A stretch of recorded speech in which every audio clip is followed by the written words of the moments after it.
u Rwanda rwemeye yuko rufitanye inyandiko na M23 bafitanye amasezerano, kanze tubinonosore turebe uru rwandiko rukuvuga iki kabisa. Ndagushimira wakoze subscribe, kanze tubinonosore turebe ukuntu bimeze. Nuko u Rwanda rufitanye inyandiko na M23 y'ukuntu bakorana, y'ukuntu mbese bakorana mu gutera igihugu cya Kongo. Reka nze tubinonosore turebe ukuntu bihagaze kabisa. Icyo usabwa ni ugukanda subscribe, ubundi amakuru akazakugerera ku gihe.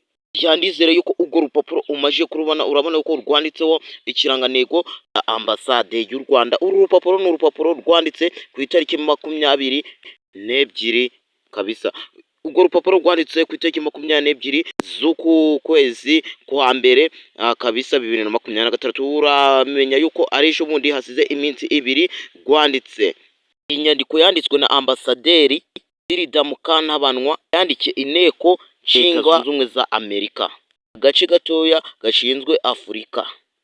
Yuko muri Leta Zunze Ubumwe aka kanya tuvugana muri Amerika, ako gace kagize inteko ishinzwe kurebera ibihugu bya Afurika, basigaye bicaye bari kwiga ku mwanzuro bazafatira u Rwanda na Kongo. Byinjiremo turebe ukuntu ibintu bimeze. Icyo usabwa ni ugukurikirana video ukaza kuyirangiza kugira ngo utaza gusigara kandi ugatega amatwi ukumva ukuntu ibintu bihagaze.